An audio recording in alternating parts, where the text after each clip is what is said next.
Let's talk sports, fans. Thanks for tuning in.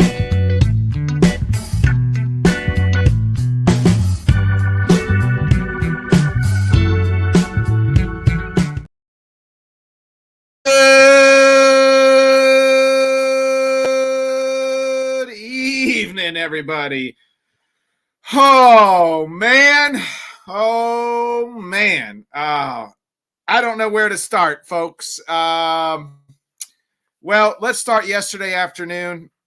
We got to mention it. Obviously, Caitlin Clark and the Iowa Hawkeyes lost to South Carolina. I have now conceded to most people, as much as I want to say that she's the GOAT, I do always feel like when you get into the fine hairs, you have to win a national title. She fell short. 2 back-to-back Final Four runs against 2 really good teams. Those girls, I mean, I'm not saying that they weren't like good players around her, but you look at those 2 teams that she lost to, they're filled with like WNBA players, really good players. South Carolina's a wagon. I mean, they were so good yesterday. You knew it was going to take a lot for Iowa to win, and they just fell short. She seemed like it fell short. Friday, UConn, I thought they were going to lose to UConn. UConn, I mean, the old girl had Caitlin Clark checked to the max. But Iowa loses. We got the men's championship game, and kudos to South Carolina. I don't want to poo-poo anything. Cardoso was an absolute monster, absolute beast. We had no answer. And then we got the men's night. And speaking of the men's game, tonight, in a short period of time here, I will pay my debt to the boys. If you remember at the beginning of March Madness, when we did our March Madness bracket, we all laid a bet. I believe Sam was going to shave his head. Tanner was going to do a dance. Johnny was going to grow his beard out all baseball season. So we're talking for months on end. Scott was going to wear all Yankees uniform outfit all of baseball season. And he's a diehard Boston guy. And your boy here said he'd drink a sardine milkshake. Well, the person who finished last had to pay their debts. And that person that finished last was me. So in a short period of time here, we'll get to the sardine milkshake. And then we got, I don't want to, and we'll get to the wrestling with Jim. I mean, Wrestlemania was absolutely phenomenal. We'll bring in back making his monthly appearance just to watch me drink his sardine milkshake. Give it up for our one-time producer, Tanner D.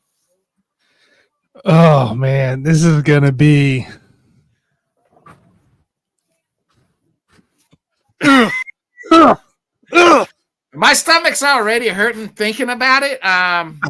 Mine was hurting about it when I had to make the thumbnail this morning.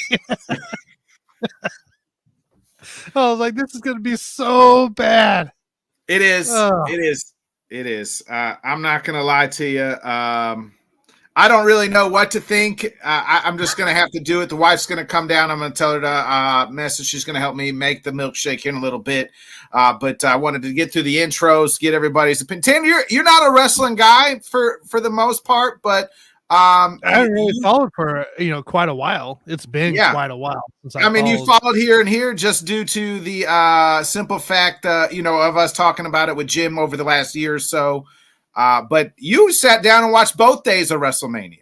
That's right. I was there watching both nights. Now, I did miss the first couple on Sunday, just kid duty, but came shot on right towards the end of the LA night and AJ Styles match, which at the end was phenomenal anyways. I could tell that. Then I saw the recaps of those matches throughout the day as well. And I was ultimately impressed. Triple H out there has an actual wrestling show again, and if anything can come up starting as of yesterday through the season, it's going to be amazing. It's going to be amazing. Plain and simple. I was ultimately impressed. Mike the Buffoon, I watched Saturday night with him, and I was messaging him on Sunday night as well. He was really impressed as well. He thought that was one of the better WrestleManias he's ever watched. And this is a guy he's watched it way longer than I have. So, it was very fun, very intriguing to see exactly how stuff shapes up. And the matches were long, but they weren't boring long. That's what I loved about it. They were action packed. I mean, they were going on. The main events went on almost 30 to 40 minutes on Saturday. Yeah, both main events Saturday and Sunday. 45-minute match to an hour on Sunday. Phenomenal, nonstop action. So I was impressed, and I'm excited to talk about it with Jim.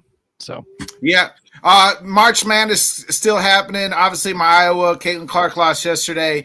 We got the men's tonight. You finished second to last, so it's not like your bracket was hardly much better than mine. I was very close. When Auburn went out, then Marquette lost. I knew I was in trouble. I knew I was in trouble after the first day. So with some losses, I knew I was right there with you. And I'm like, man, what are they going to make me do? What song am I have to perform? But ultimately, I think Bama saved me in the end. If I'm right, I think Bama was the team that saved my bracket from being last. So shout out to Bama for once saving me. And it was close. It was close, man. By the way, action-packed weekend there with women's college. I watched that on Friday night, the Iowa UConn game, and man, what a match that was! What a comeback and everything like that. So it was, and I don't want to key in on the last second play. It depends. If you look from the top angle, it was the correct call. If you look at actually break it down, it was the correct call. But we're not like outside of that though.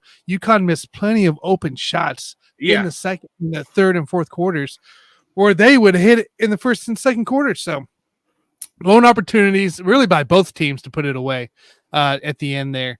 But ultimately the right call was made, whether people like it or not. And that's just how it is, sometimes. Yeah. We'll get into we'll go ahead and we'll bring in a guy who's flying high, his Cody Crybaby. Cody wins, LA Knight wins. I mean, this guy was having the best weekend. And now he gets to watch me drink this sardine milkshake in just a few minutes as well. Give it up for our guy, Mr. First Down. It all comes full circle, from Cody Crybabies to Roman bitches. That's what it comes from. I look at you. Hey, Bailey, I want to know, will you be my girl? Boys, wrestling is awesome. I'm not a fan of Bailey, man. I just never gotten behind her. I do like her, actually. I do like her. I like this new persona than I did the hugger. Tanner, the hugger was weird. I was so happy you were back, and now I'm upset. But that it's like that rose plant move or whatever it is. Like when I saw that, I'm like, that's our finishing move. It's just the flying elbow was the main attraction there. It was fun. I mean, it was a good match, but I was just like, when they ended up with that, I'm like, I texted Mike. I'm like, Judgment Day. What I just saw? So Rhea Ripley and Damian Priest are holding up their belts, and then R-Truth is right in the middle of them holding up his belt, and they're like, "What are you doing here?" R-Truth is an absolute treasure. Yes, the hot tag in the ladder match was maybe the best. I could watch R-Truth every day of the week. He's hilarious. Me too. Oh yeah, he's so. I was so pumped to see. They asked him on Instagram. They go, "What do you think about the Eclipse?" He's like, "I don't drive one." I guess he's scared of heights. Too. So like that was like I didn't know that. I made that TikTok for Mikey there, and I found that out, and I'm like, oh yeah, this is perfect. We'll go ahead and we'll bring in our own Hall of Famer and get some gambling advice before tonight's game kicks off. It's the final boss, Scott Cobe. Yeah. Oh, he's taking them off.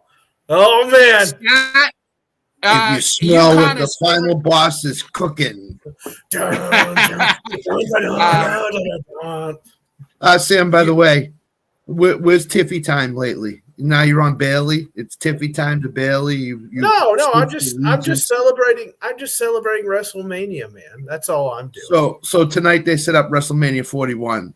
Rock and Rhodes. I was telling Sam. I think it's going to be Rhodes Rock at SummerSlam.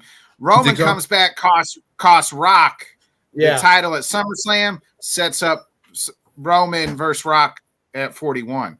Yeah, it all depends on his movie commitments as to when it's going to be. Could be. We'll get to the wrestling in just 1 minute. But Scott, who are we looking at tonight as far as gambling wise on this national championship game? It's getting ready to tip off here in about 15-minute time. I got Purdue, UConn first half under, because I think it's going to be a slower paced game. I don't think you're going to see the high scoring games that we've seen in the past. I got full game under as well. I got Zach Edey with over 20 points.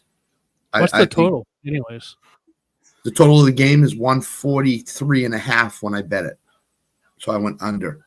I think it's going to be one of those 72-61 type of games. I can see that too. That. And I took UConn. I mean, they haven't won a game by less than 13 points. They're favored by 6.5. I took UConn. I mean, until they prove that they can't do it, you have to keep betting them. So I mean, UConn hasn't. Nobody's even came close to them. Like in a full game, like 10. They've blown every team out in the last 2 years in the tournament by 10 or more. Alabama was close, and then UConn just put on a run near the end of the game, and that basically sealed it. Bama was your team. Bama was your team to beat them, and it's just what it was. So. Yeah, to my thing, I think Purdue's not saying they're happy and satisfied they got what they got, but with all the talk of they got to prove it, I think they're pretty satisfied with where they are, and if they win the game, great. If they don't, they lost to UConn, the best team in college basketball. So right there. Correct. Hey, we're gonna go ahead and I want to bring in Jim real quick. We'll go ahead and bring in Mr. WrestleMania himself, Jim Biringer, baby. Jim. Look, we're all wearing sunglasses when we come in Jim, tonight. what's up, my man? Jim, before we get into it, before we get into the WrestleMania, I do want to go ahead and I want to my lovely Vanna White here is I don't want to keep her waiting, so the lovely Mrs. Bodkins, my Vanna White's going to help me make my milkshake. So this again? You guys don't learn? Tanner, do you have Khaleesi's My Milkshake Brings All the Boys to the Yard while he drinks it? I don't think I can do it right off the top right there. I got a little different setup on my desk right now. So. Okay, here it is. Whose hand is in the screen? Can we name whose hand is in the screen? Oh, that's my wife. That's my wife. While this is going on. You guys talk. Before we get into the wrestling, let's talk about hockey for a minute. Yeah. Let's talk about how nobody wants that second wild card spot in the East. Let's talk about how nobody wants the third spot in the Metro. Can we just talk about that for a second? Jim, hold on. Jim, can we talk about real quick about how there's not hockey playing in the Rangers and Devils and how they're just duking it out like it's 1995 Tyson Holyfield? I mean, we can talk about that. What should we talk about tonight? Where should we start? Here's a question. You think if any organization pays Gary Bettman like millions of dollars, he'll say you're in? Since nobody wants it, just put it up for auction. And see which team bids the high. The playoff spot. Oh no, yeah, put it up for auction and put the most money gets you a playoff spot. Because before the deadline, it was Detroit. Detroit's gonna get in. They're gonna whatever. Then they lose 7 in a row. The Islanders win 6 in a row. Okay, maybe the Islanders. Hey, all right, hold on, Jim. Hold on. Here's the sardines. The sardines. No. Can we give him this? Oh, it smells so bad. It smells so bad. Sam is gonna eat while he's drinking this sardine milkshake. Oh my God. Yeah, I'm gonna be like a Roman guy at the Coliseum. Like, look at him. Get one throw up, and then we're gonna get another throw. Go ahead, up. Tim. Don't get the juice on. All right. Jim's got his glasses on too. What? All right. So okay. I said Detroit. They didn't want it. The Islanders, we thought they wanted it. I guess maybe they do want it because they're sitting in third now, past Philly. Philly don't want it. Washington definitely doesn't want it. Smells so bad. The Penguins are back in it, but do they want it? It seems like every team that gets to that point either runs out of gas or decides, we don't want it no more. Because the ice does- cream it is doesn't peanut ma- butter it- peanut butter cup ice cream. It look at doesn't. It doesn't matter. It doesn't matter who gets the final Dina. wild card spot. It might not even matter who gets the third in the Metro. That team is going home in the first round. Plain and simple.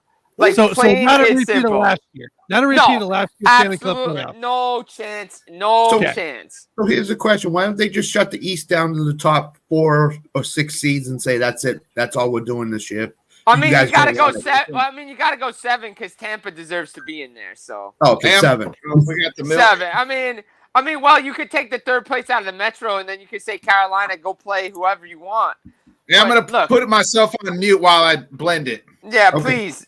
So Jim, yes. we were talking a couple of weeks ago. Florida was riding high, and then all of a sudden they lose 7 of 8. Smells so and now bad. it's like, And now they're starting to find their way again. They're starting to win. Yeah. They're starting to get some. Look, every team goes through ups and downs in a regular season. That's part of the regular season. We call it the dog days of March, the Ides of March. You know, Yep. look, when the trade deadline came, Florida was riding high. Look, Tarasenko's still a great ad. What they did was great. But you can't play your best at all times. And everybody's gunning for Florida. They're getting their best every night. So they have to deliver. In the playoffs, I think they'll find their game. Look, we know Boston and Florida do not like each other. Period. Discussion is closed. We know what happened last year. right. You think about it. Paul Maurice, a veteran coach. You got veteran players on that team. They've played a lot of hockey. The body breaks down after a while. We saw that with Tampa through all their runs. We're seeing with teams trying to get to the wild card. So it's interesting. It's going to be interesting to see who matches up with whom in the first round of the Stanley Cup playoffs in the Eastern Conference. Look, if I had to put a bet on something right now, I think the Islanders get the third spot, which would be nice. But again, it all depends because it seems that nobody wants it. And if the Devils had competent goaltending the whole year, maybe they figure out a way in. What about Pittsburgh? I know they're on a 4-game win streak. Yeah, But wouldn't Pittsburgh? mean, Pittsburgh look- might take it if they can just keep pulling out.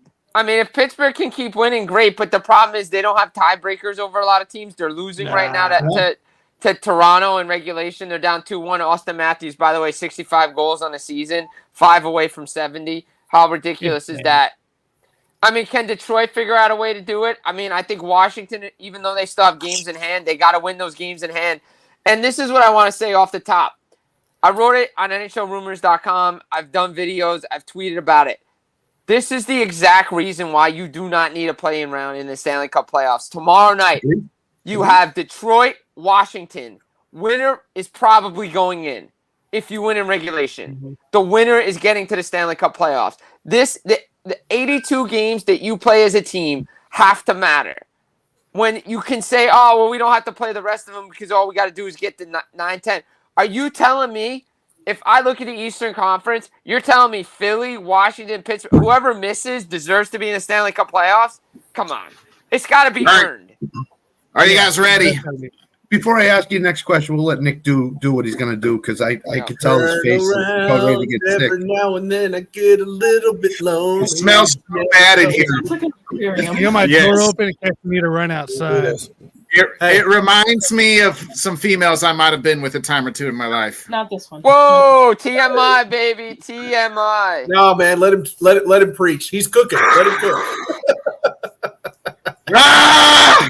I made, You don't got to drink all of it, right? Hey, First you of all, remember the mayo First of all, I just coffee? want to point out this is my wife's fault because she's like, you can't shave your beard, so I can't shave my fucking beard. So she's like, why don't you just do a sardine milkshake? And now here I fucking am with the damn sardine milkshake. Nick, you need to have her.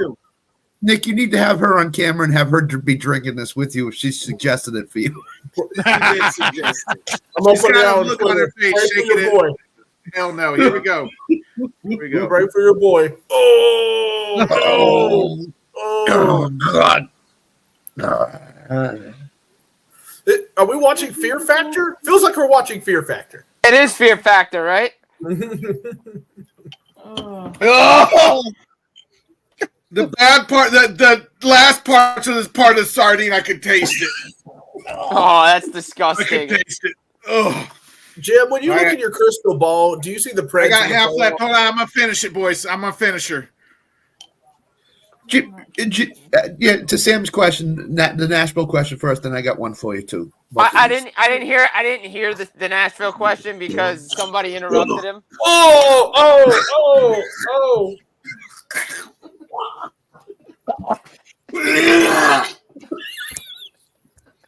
Oh God! Put your kids to bed. Yo, put your mic on mute, please. Trying to run a professional show here. Sam, Well, why am I here? Until the rest of the night. Dude, I can't. You're the loudest puker. Here, do what you can watch. Did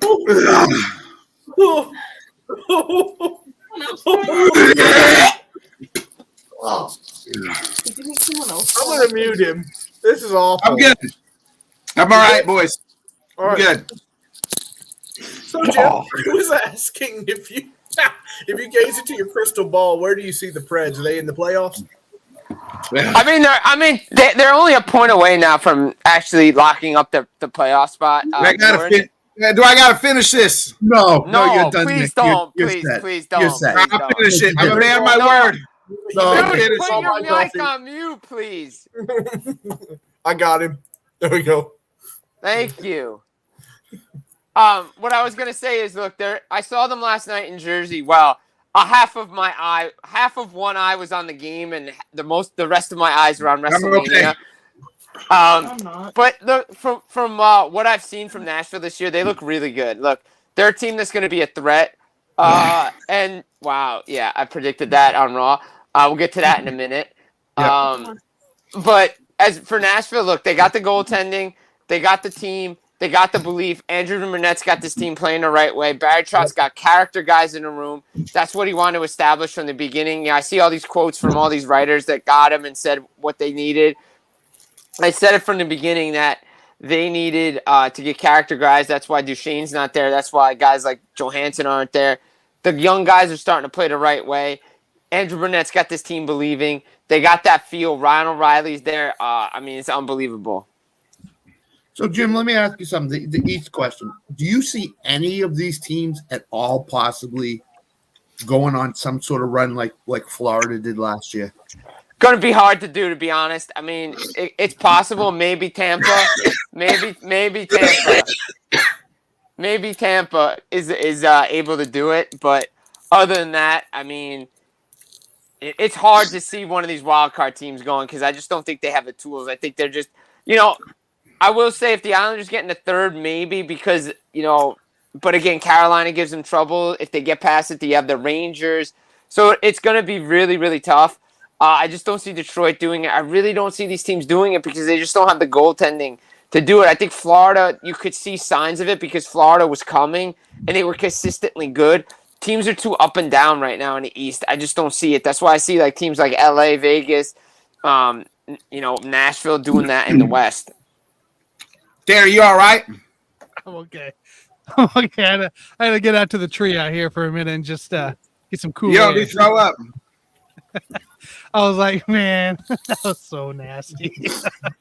Oh, that's So basically, Jim, in the East, you're looking at who? Florida? Do you think Toronto gets deep? No, I'm not buying Toronto right now. I'm just not seeing it just because there's no faith in them, right? They've won one playoff round since 2004. It was last year they beat Tampa, and they probably should have lost to Tampa. But Tampa ran out of gas, and they weren't playing great defense. Whoever they match up with is going to be tough. It's either going to be Boston, it's going to be Florida. If it's Boston, they got to exercise some demons. They got to play the right way. They got to play good defensively. They're going to need goaltending to go deep in the playoffs, and they're just not. I just don't have faith in them, and their top guys have to show up. They're a great regular season team, but they need to be able to show up when it matters in the playoffs. Exactly. So we're looking at basically Florida, Carolina, maybe? I think Carolina's the best team in the Eastern Conference. Look, the Rangers are going to have a tough time no matter who they play. They could make a deep run, but they're going to have to go through Carolina. I think Carolina's the best team just because the addition of Jake Getzel. They have great goaltending, good defense, well coached. Look, this team's under the radar, and they're gonna fly under the radar, and I think they like it that way. I would not be surprised if the Boston Bruins get to the Eastern Conference Final. Wow. Don't get my hopes up, Boston, please. they can't have the Celtics and the Bruins be First pretty the good. Red- I'm not first the Celtics, now the Red Sox. I'm not saying they're going to. I'm just saying there's not a lot of talk about Boston this year. Yeah. And when you don't talk about the Bruins is when they do things. Yeah. When you Agreed. don't talk about Bruno. I mean, Scott's seen it. I mean, 2019, did anybody really have them going to the Stanley Cup final in 2019 or 2013? 2011, maybe, just because of the team that they had, but they had to get past Montreal first to do it. And even when they got to the final, no one really believed the Bruins were going to win the Stanley Cup. Yeah. This is the perfect storm for them right now. Nobody talking about them. Everybody's talking about Carolina, Florida, Tampa Bay, maybe. Tampa Bay, I mean, look, that's a team that I wouldn't want to play in the first round just because the goalie, the pedigree, who they are, what they are, you know what they can do. And look, I would not want to play Tampa. They've won Stanley Cups, and they're only getting better. And the additions of Dumba and Duclair have really shown that they're a good team. And they got the coach with the pedigree, Cooper. Exactly. And again, Peter Laviolette can bring teams to a Stanley Cup final in his first year, but they can never win it. It's what they do after. And look, the Rangers have a great team. But again, if they have to match up with Tampa, if they don't get the number one overall seed in the East to get that easy team, and that team may not even be easy. What if it's Pittsburgh? What if it's Detroit? What if it's somebody else? It's not going to be easy because there are no easy games. Yeah, I'm not sold on the Rangers. I don't know why. I'm just not sold on them. I'm not sold on the Rangers either. Jim, I thought fighting was for the most part ruled out of the hockey world, but the Rangers and Devils said, no, we're bringing that shit back. Look, that needed to happen. If you didn't watch the other games, the stuff that Matt Rempe was doing to the Devils were tired of it. Curtis McDermott was held out of the lineup because he was injured. They knew exactly when they were going to do it. They knew exactly when they were going to bring him back. Rempe was, healthy scratch for a little bit. And then Laviolette's all mad because the Devils start their fourth line. He didn't have to. He chose to. So Ward has settled the score at Madison Square Garden, as I wrote. Love the title because it was Hogan and Piper. And then we had it 2012 with the Devils-Rangers line brawl again. It was great to see. Look, everybody wants to say barbaric. It's not for – Matt Rempe had a fight. He didn't fight the last game. Referees got involved, sending Curtis McDermott away, separating so they couldn't fight, and then Rempe waves. That fight needed to happen, but what also needed to happen is, look, those two guys are going to go it, so everybody's just got to grab a dance partner. Whether you're throwing fists or not, whether you're going to get your butt beat up or not, just grab a partner and let's go. It's like they said during pregame warm-ups. I like it. Hey, we're fighting. Who do you want? You want me? You want him? And they probably decided that hey, all right, if guys are going to get thrown out of this game, let VC and Lazar start this thing, and then they can get the penalties, stay in the game, and everybody else is going to get thrown out. Jim, let's talk about the sporting spectacle that happened over the weekend, and that's none other than WrestleMania 40. I know a lot. I enjoyed it both nights 1 and 2. I thought night two was just a more better flow. I mean, we were talking about that off air. Yeah, we were off there this morning talking about that. This morning and even Saturday and Sunday night. But thoughts overall on the main event on night 1 and night 2? All right, let me put my glasses back on because I need to. I can't do it anymore. It's too much.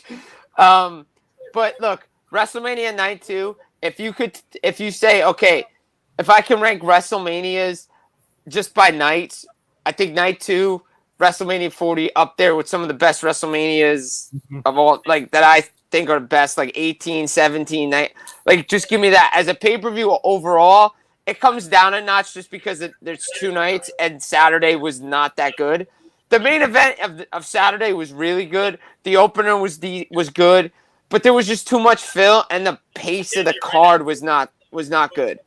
So it's Sunday was more of what we used to know. of what a Triple H show is. As I said to you, Nick, off the air, it reminded me of the old NXT.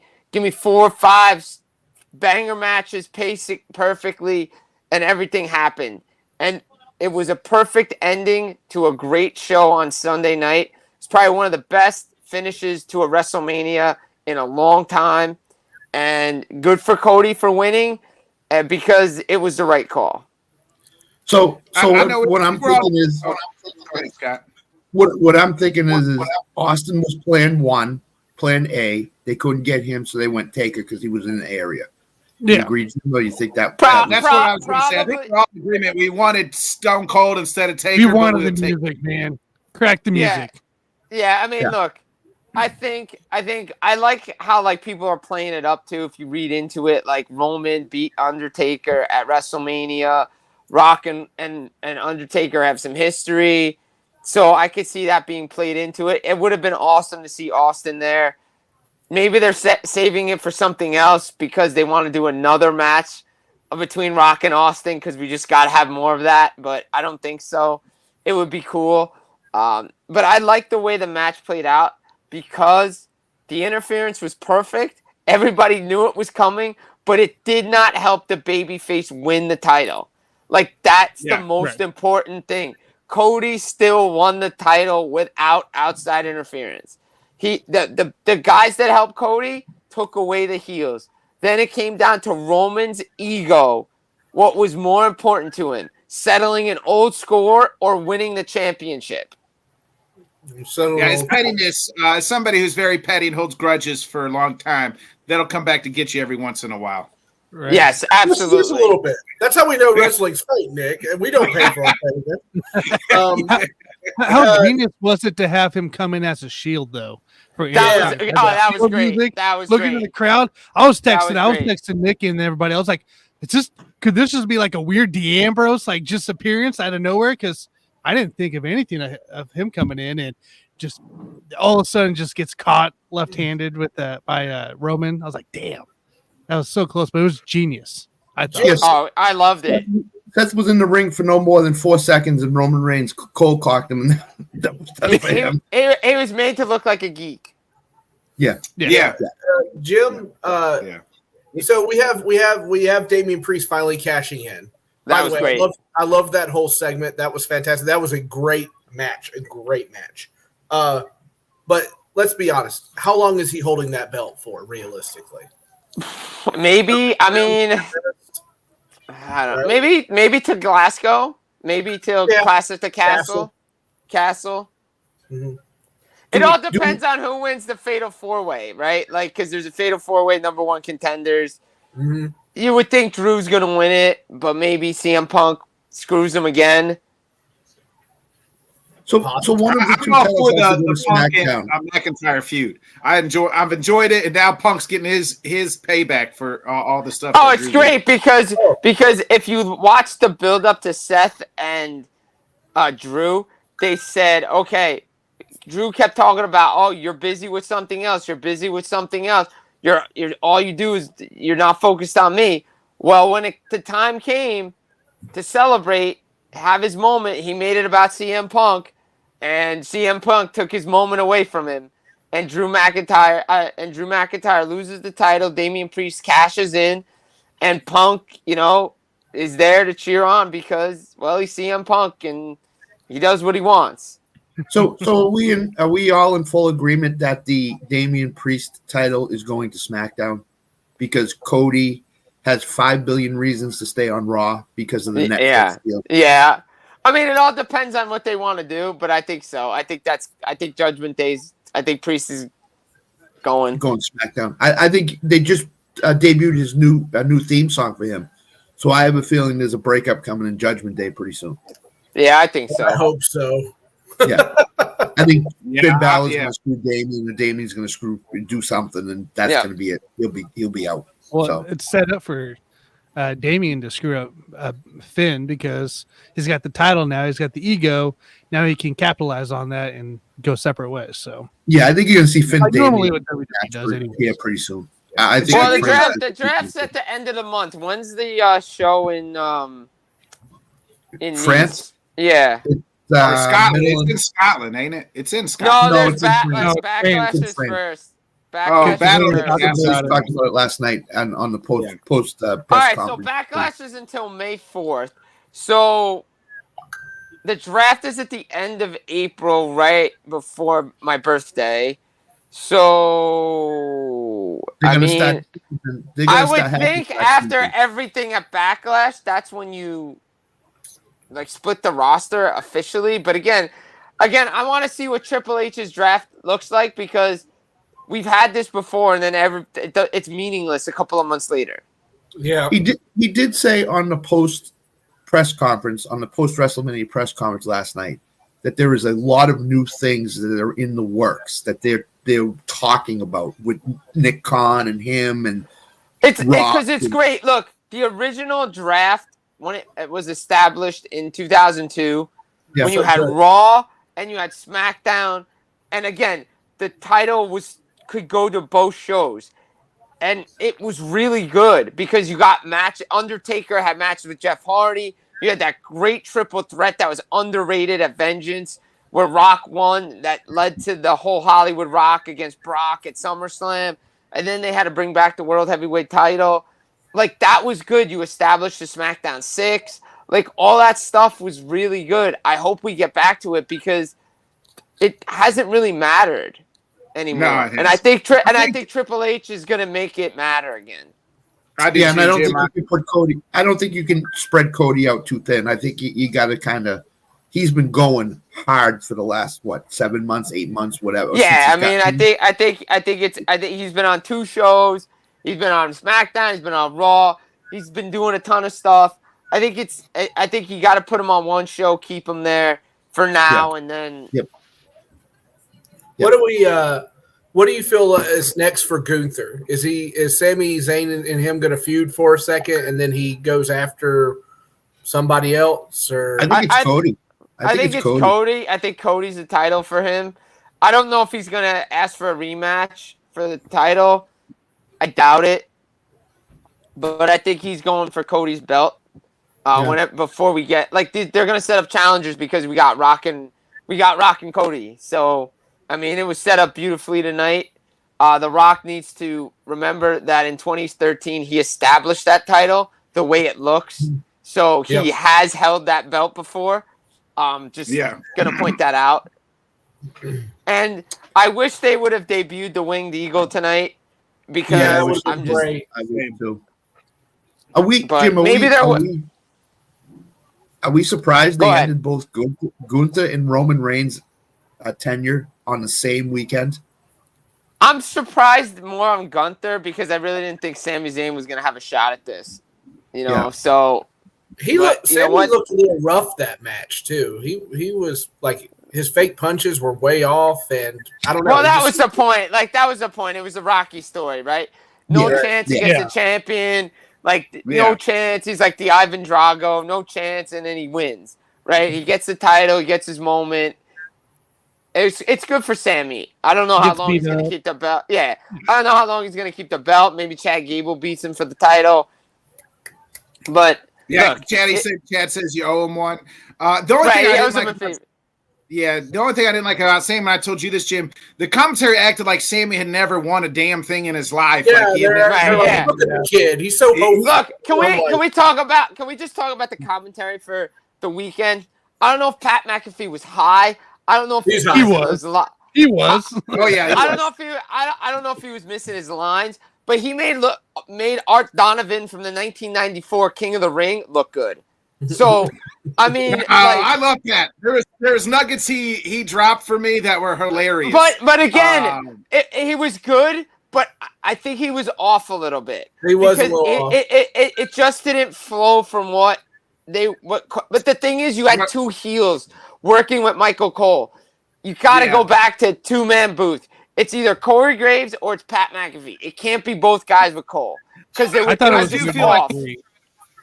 I'll agree there. He was trying to find his rhythm with Corey there. Pat's never really been part of the 3-man booth. It's usually just him and Cole together. So I think adding Corey to that flavor threw him off a little bit. But he did have some lines in there for me that Pat said. I even tweeted out with something like him and Snoop were talking. He's like, "Oh, something about they was high. They were high." He's like, "I don't know if that was the mountains or what we were on, but it was hilarious line that he said." But oh yeah, Pat was definitely high. I mean, Oh yeah, I mean, it just felt like he was high. He felt like he was off. He did. I know he can do a Michelle. better job. Disgusting, Michael. It was just. I did. You can rewind it Michelle. back, Michelle. It was And- don't and, watch it. It's wonderful. disgusting. It was. I did too. The thing Hi, I'm was- Nick Watkins, and welcome to Jackass. the thing with Pat, the thing that makes Pat what he is, he's a fanboy when he commentates. He's a total Yeah. fanboy. I mean, he loves Jay Uso. He loves Rock. He loves Reigns. He's coming around on Cody, but I don't think he's there yet. No, he's not a Cody guy. He's not a Cody guy. No, he's No, more Rock no. Reigns. So that's what makes. But again, he's going away when college football starts because he goes back to his ESPN duties. So Right. I mean, look. Maybe it's as like so Pat's from what I've read and everything is like ESPN wants him back. Now Pat loves WWE and Michael Cole has always said he loves Pat and wants to stay with Pat. So I think moving him to Monday, then that gives him freedom to do ESPN Saturdays. He could do his show wherever Raw is on Monday. Like he'll try to. I think he's going to try to do both.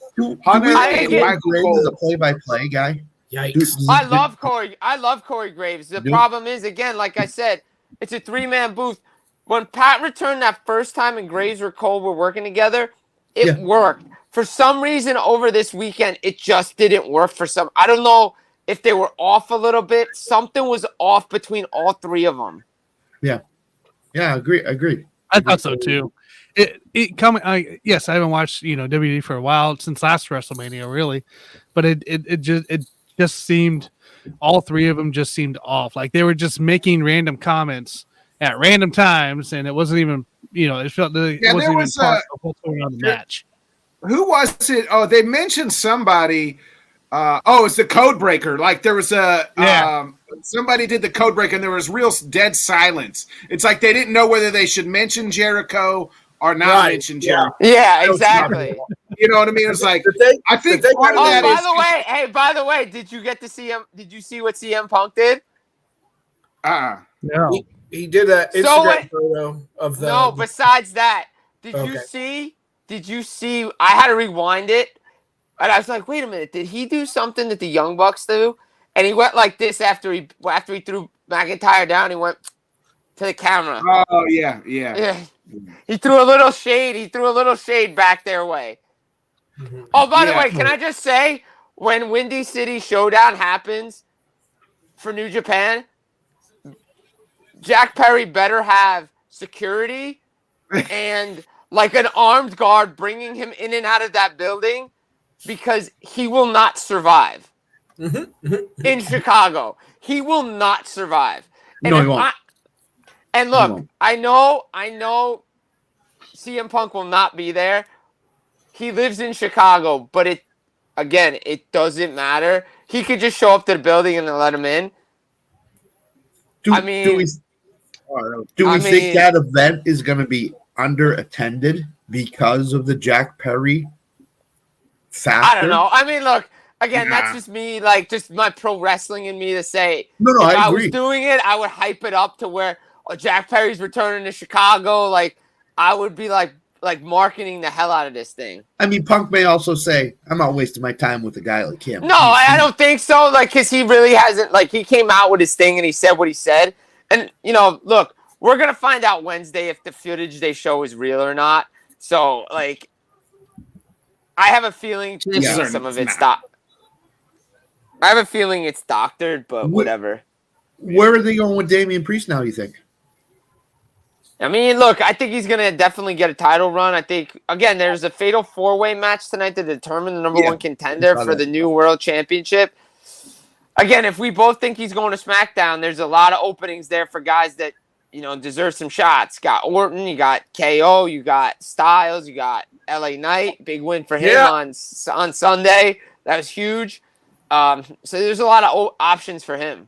Say hello. Jim, I do want to. Here's a guy I'd love to see. I wanted to Damian ask Priest take on. Logan Paul. Logan Yeah, that'd Paul. be a great match too. The what I was going to mention about the Chris Jericho when they hit the code breaker, they didn't know whether they could mention it. I think part of that is Vince would never allow them to mention Chris Jericho, so it's kind of programmed in their brains that they can't talk about other organizations. No, they can't. But it's funny. But I think funny. Hunter allows them to the freedom now, so they're trying to get to that freedom where they're like, there was that moment you can tell there was real awkwardness, like. Do we mention the fact he just did a code breaker and we've seen Chris Jericho do that 1,000 times? Plus Ricochet does that move, but it's called a recoil. So I think there was just some mad confusion with those three. And I was like, it dawned on me, was like, I bet they're not allowed to mention, they used to not be allowed to mention Chris Jericho because he was in AEW. Now Hunter's allowed, kind of gives them more freedom. And it seemed like over the weekend, whether it was Paul Heyman, Rock, Cody Rhodes, it seems like everybody has cemented as Hunter is the guy, and they are firmly believing in his theory.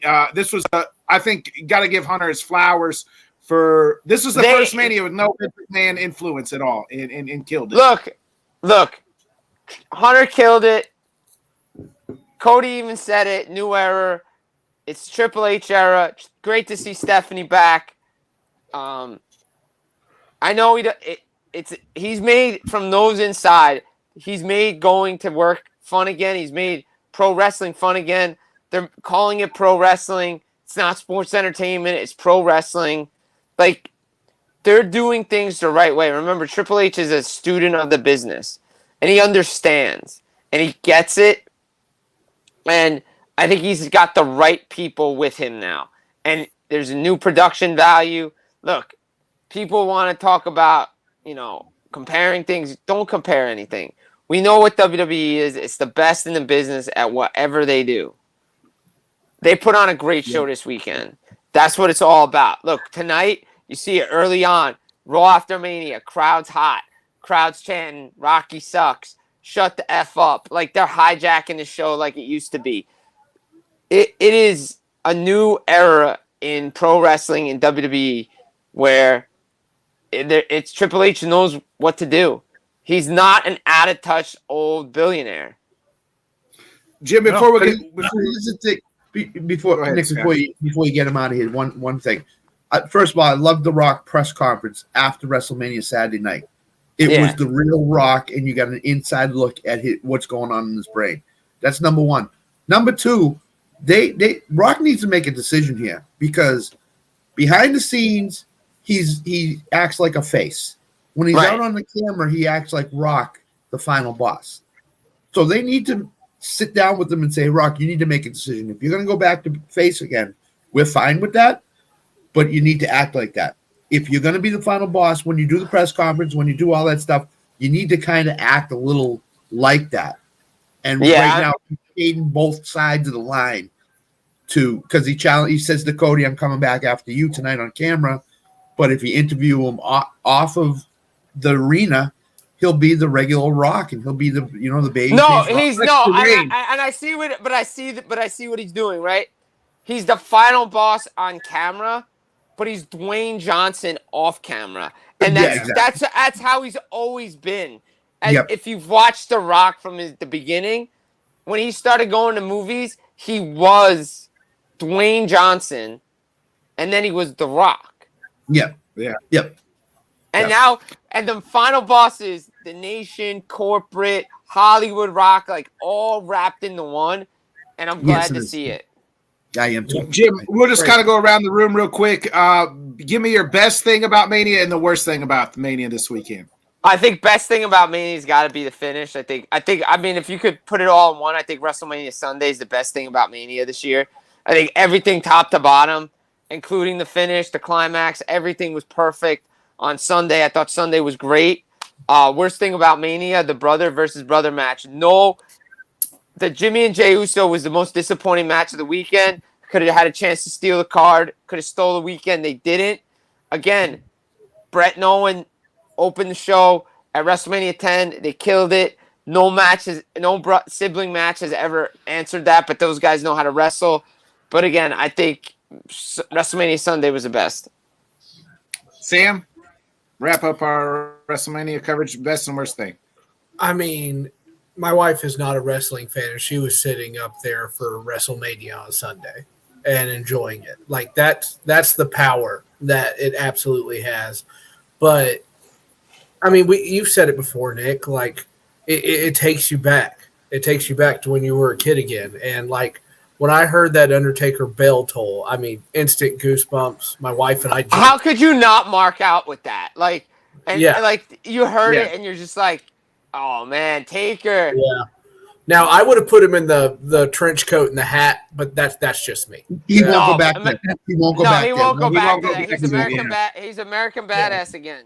Okay. Because he does these one man shows, Sam. So he says, if I'm Yeah, not getting I get can't go I get back. the whole thing. I get the whole thing. It's just I prefer my Taker vintage. No, I agree. Yeah. That's you prefer your Taker dead. The worst one. I want to be different. I'll go different here. I agree that Jimmy and Jey Uso were the worst one, but another worst one. I hate Austin Theory and I hate Grayson Waller with a passion. But that's what they're supposed to do. But now I've got to put up with them for a couple of SmackDowns, just being the most obnoxious trolls on the face of the earth. So I'm not looking forward to that. So that's what I'll pick. Scott? The best part of WrestleMania for me is the Triple H's acceptance to switch titles at the biggest show of the year, where Vince would never do as many title switches as he did as Triple H did at WrestleMania. It's great. You got Io Sky to Bayley. I mean, Bailey was that's just a great moment for Bailey. I forgot to mention Bailey real quick. Yeah. I know, sorry to cut you off, but No, she that's okay. deserved that moment. She deserved that moment for what she's done for that division, what she did during the pandemic, the work that she's done with her character. I'm so glad she got that moment. Yeah, and I think what Triple H did with WrestleMania was he rewarded the people that have been there long term and gave them like a Bayley. He listened to the crowd on Cody, of course. We knew Cody was going to win and finish the story, but he's rewarding the long term. He even mentioned it last night in the press conference. Bayley deserved this moment. She's done everything she can for the company, and when she came backstage, the whole women's division was there waiting for her because she deserved that moment. 100%. The bad thing I'll say is on the same existence as it was with Vince. He's giving too many wrestlers spots at WrestleMania. You didn't need as many tag teams as you got in that tag Well, team. you got to fill up. The thing is, they got 2 nights. You got to fill up, and they got to go back to 1. Agreed, but what you could have did was you could have cut the tag team down by 2 tag teams or whatever. Did you really need Grayson Waller and Austin Theory in that match? Not really. There was a lot of talk that they were going to be replaced, but they never did it. Yeah. Yeah, then they gave them the damn titles. I love that swerve. That was great. I didn't see that one. Yeah. Plus, I know one night is a long night for WrestleMania, but I'd like to see them go back to the one night again. Well, like I said to Nick, I said, give me what we had Sunday and give me 1 or 2 more matches, and that's a perfect night for WrestleMania. Exactly. What's up, Wait, what's up? So those because there was also a lot of fill time on Sunday too, along with Saturday, and you didn't need to do all that stuff. Like you could have cut it down to if you give me 6 to 8 matches. Like, give me the best 6 to 8 matches you got. Do it on a Saturday, and then boom. Yeah, you want to throw in the Hall of Fame stuff. You want to throw this and that, but like overall, you didn't need it. Half the crap that you had. No, you didn't. Yeah. The one thing we haven't mentioned yet that I think was the best thing is Steph is back. Stephanie McMahon. Oh, yeah, Steph, yeah. Is back. And that's a great thing for Triple H because Tanner, with her back now, she can kind of work. He said he wanted her back. He said he made it a point to say he wanted her back. Didn't he say in his press conference last night? I did too, for other reasons. Scott, could you listen to the press conference too last night afterwards? And I'm pretty sure he said the right McMahon came back. I think he said 100%. That's awesome to say it that way. He did. He Not that he's biased or anything. No, Of course not. is once Vince left. He did it with Triple H. I that did. was Wait, it. I did. You have to rewind. That was it. Triple H didn't want to have anything to do with Vince anymore. Vince is out of the picture. And I don't know if Steph has had anything to do with him either since all this stuff has come out. No. And TKO and Endeavor's buying more and more of Vince's shares of the company. They want him out totally. They want him out. They want him gone. Look, Pritchard is there, but it's Triple H's show. He doesn't have yes men. Look, Vince lived in the 80s. Without Vince McMahon, there is no WrestleMania. He took a shot. He put all his money on WrestleMania 1, and it paid off. Yeah. Yeah, I agree. Wait, just don't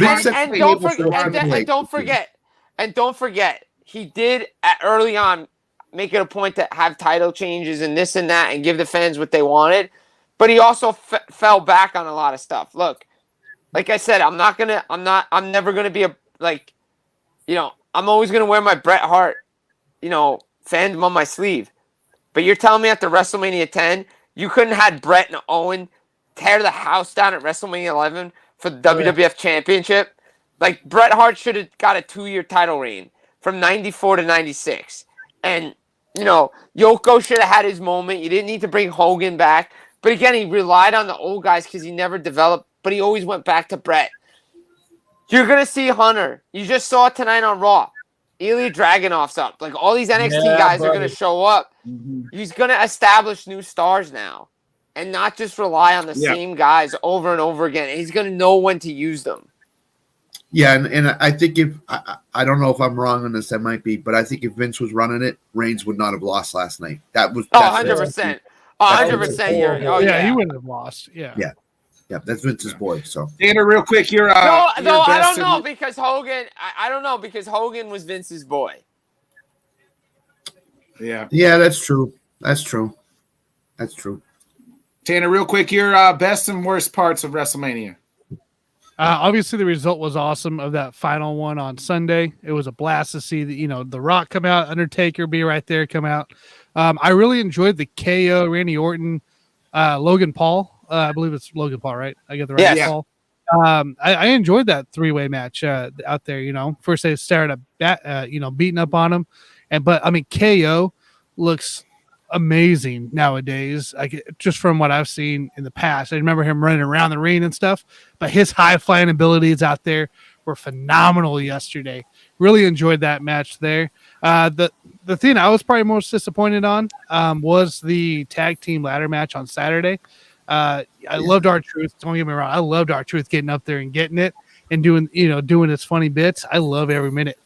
But when you have a ladder match, all I can think back in my days is the Hardys and them and those kind of matches. Nothing will ever top. Nothing will ever top the TLC. I was really expecting more high flying off the ladders, or we got some cool ladder things here and there, but it just. I was kind of bummed. I was like, man, I just felt like I didn't, outside our truth, I never really got excited. So, there was a lot of lulls in WrestleMania the whole weekend that you just go, wow, what's going on? Yeah, so, my favorite part is really just. Go ahead, Jim. No, go ahead, Nick. Go ahead. I was just saying, my favorite part of WrestleMania was just really like this. It brings everybody, like all the fans back, like even the casual fans. Like my whole timeline on Twitter was just people I didn't even realize liked wrestling or was interested in wrestling, was watching it.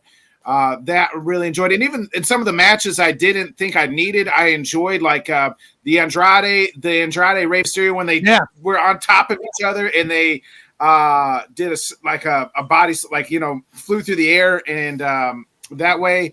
And even I didn't like the. I even kind of semi enjoyed Bubba Ray Dudley's bit in his match. Yeah. So I'm always a sucker for nostalgia, obviously.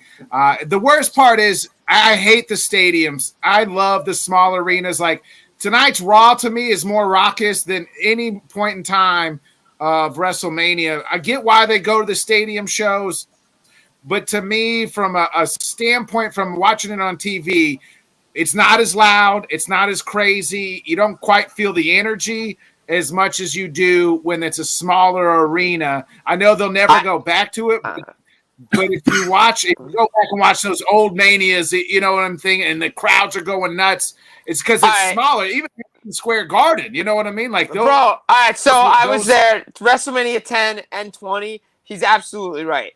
the crowd those nights were ridiculous. 14 Because was great. you could, yeah, 14 was great too. You could hear everything. Like they were going absolutely insane. Yeah. With the stadium shows in the football stadiums, it's just hard for it's hard for the crowd to come across whether it's hot. It's hard to read the crowd and whether it's hot. And I feel like wrestling, to me, the better the crowd is, the better the show is. When the crowd is hot, it just makes the match. I think the night two crowd in Philly was better. They said it wasn't. And it could have been because it was cold as shit in Philly. Yeah. Yeah, it was cold as shit on night one. Night two was a lot warmer. Fans were happier, and it was a better. I know Triple H said night one set up night two, but still, there were things again like on night two that on night one we didn't need. And again, give me 6 to 8 good matches. Start WrestleMania at 7. Be done by 11. Call it a day. Do we think that the East Coast WrestleManias might be over for now because of the weather? They're going to Las Vegas next year. They're going to Allegiant? Is that where they're going? Yeah. Allegiant State? Yeah, they're going. They haven't announced it yet, but that's all indications say that they're going to WrestleMania is going to be Las Vegas next year. Unless they move WrestleMania to later in April, I think the East Coast WrestleManias could be over for at least 3 or 4 years here. Or at least the outside. At least don't do it outside. You just do at least do it. Yeah, don't. Yeah, you can't. You got to do it. You got to find a dome to do it in. Or go to Atlanta would be a great place to do it. Where? Atlanta with that dome, Mercedes. Yeah, that would be. You know where I think where I would do it. I just don't know how many people it holds. I don't know. The Carrier Dome, Syracuse.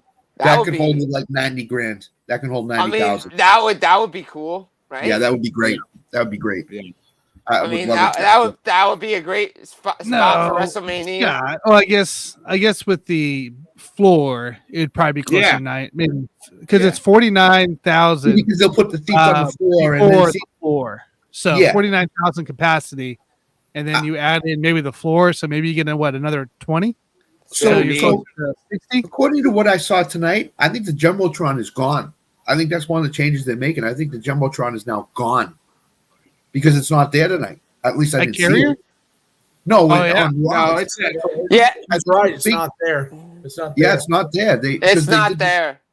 Yeah, so I wonder if the new setup is like tonight, what they're going to do, which means you're going to fit more people. It seems like a long runway. It does. It seems like the half of the WrestleMania run. I think this is the that's the SmackDown setup from Friday, because that's the same Hall of Fame setup too. They didn't do anything because they had the building whole weekend, so that's right. It's not they did anything. So I prefer the smaller stage with the smaller Titantron. I actually like it better. Yeah, but maybe they'll do it. I don't know. And let me just say this: Paul Heyman's induction speech, awesome, off the charts. Yeah, off the charts. Yeah. Mm-hmm. Jim, you're off the charts, brother. What do you got going on the rest of the week? Let the people know where they can find you, and we'll catch you next Monday, brother. All right, so a lot of hockey talk this week. Oh, by the way, when I was at the game last night, a lot of people were crowded around me to watch my tablet because I had WrestleMania on. That's all anybody wanted to talk about at the Devil game was WrestleMania. So I throw that out. I'll be at the Devil game tomorrow night against Toronto. Join the boys on Let's Talk Pucks to talk some hockey after. Got some recording, some stuff this week, Full Press Hockey, Final Word on Hockey, stuff like that. Just getting ready. The season's coming to an end. We're getting ready for the Stanley Cup playoffs, baby. Here we go. Hey, Nick, just so you know, Jim was on one-on-one with Adrian Peterson this weekend. I know. I saw him. I commented. Okay. Yeah, Nick came on. He was commenting. I appreciate that. Go check that out. Adrian Peterson looks a lot different than he used to when he played football. So. It looks more Spanish now. It's really weird. Hey, well, we appreciate you, Jim. We'll catch you. Give it up for our guy, Full Press Wrestling, Full Press Hockey, Mr. Devil himself, Jim Biringer, baby. Yeah. See you, dude. Jim, see you, boys. Jim, who's the megastar that has everybody saying L.A. Night? Yeah. Have a good night, guys. See you, Jim. Boys, we're a weekend of baseball American season. Nightmare. We're a week into baseball season, and there's already a shit ton of injuries. Sam's Justin Bieber out. Not Justin Bieber, but, you know. Just can't have nice things. What I'm on for. Yeah, can't have nice things. A bunch of injuries are happening in baseball and pitching wise.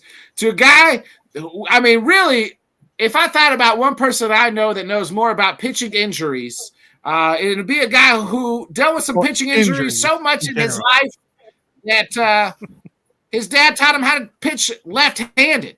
So still blows my mind. I can't even jerk off left-handed, but this guy can pitch left-handed. Give it up for our guy, everybody's hitting coach, Jonathan Grishman. Oh my God.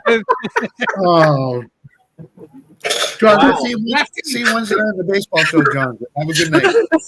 I gotta go. Before we get into the injuries, I just want to point out you talk shit about my Cubs, and what do? We took 2 out of 3 from the Dodgers, baby, to prove that we're here. It's real. We're gonna win the damn World Series. Oh, for God's sake! Oh my goodness! I mean, it is April. I mean, not to take a shot at Scott's team, but the Red Sox are 7-3 right now, and they're in second place in their division. Royals are 6-4, baby. Let's go. I mean, let's see where the Cubs are. Let's get to June. Let's have a conversation about the Cubs in June before we talk about World Series. Let's have a conversation about postseason in June. We'll go from there. So hey, Jonathan, right now we just put 2 out of 3 of the consensus, one of the best teams in all of baseball. So I'll take it. And thank you, appreciate that. The real teams at the top of the National League, like my Atlanta Braves, we appreciate that. Thank you.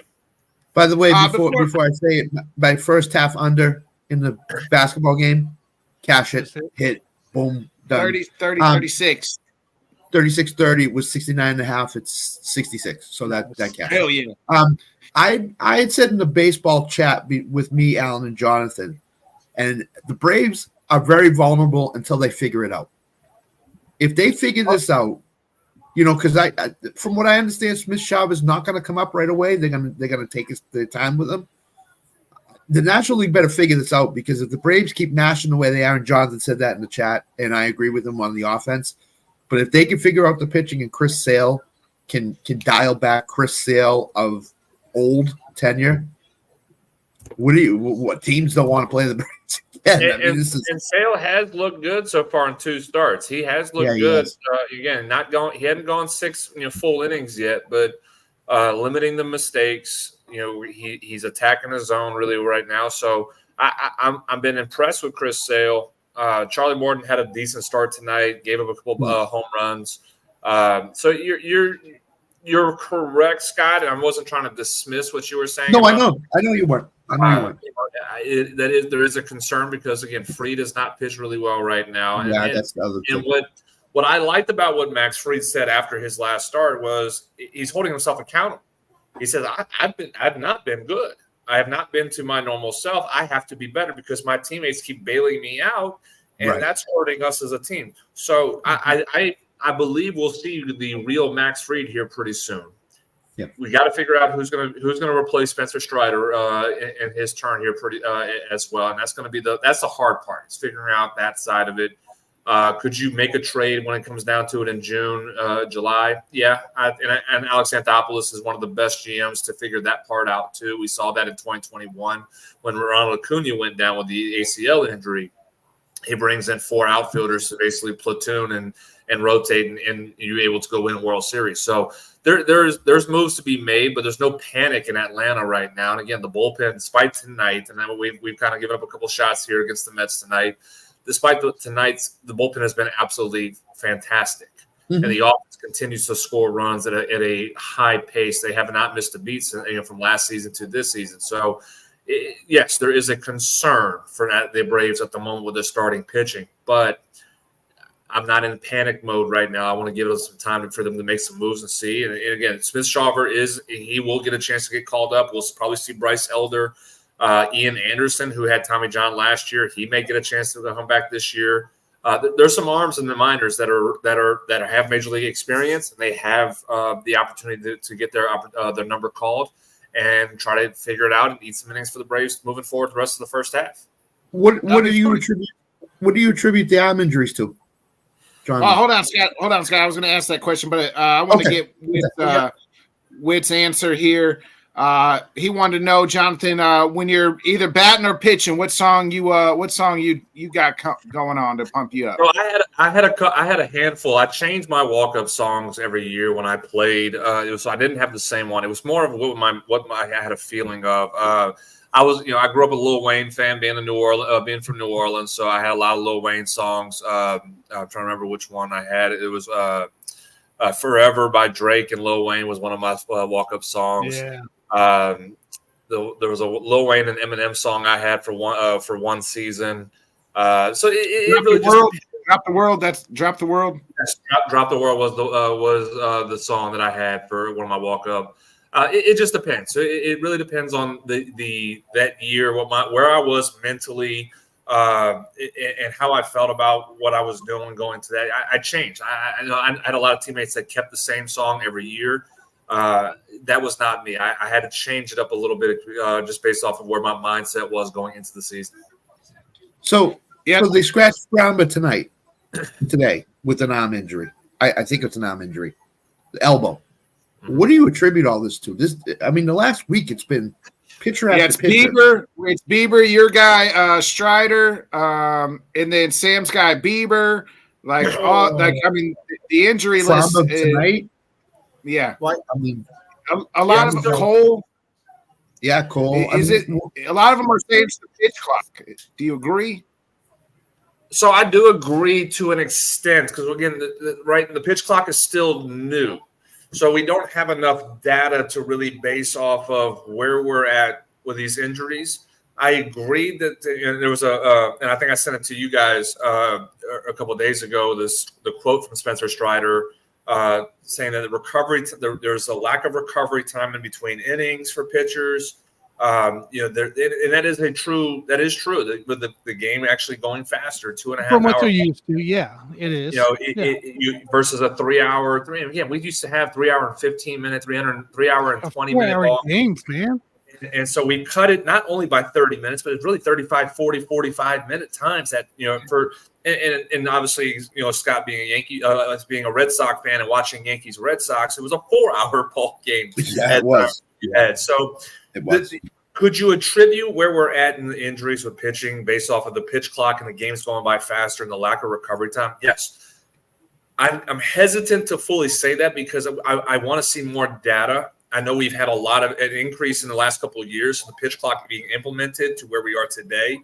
I want at least 2 to 3 more years of information to base that off of. What I will say that I believe where we're at with these arm injuries, it's the focus of analytics of velocity and spin rate that we are seeing a contributing factor of these injuries, where you're telling guys who are, Spencer Strider's not a big guy and he threw 100 miles an hour.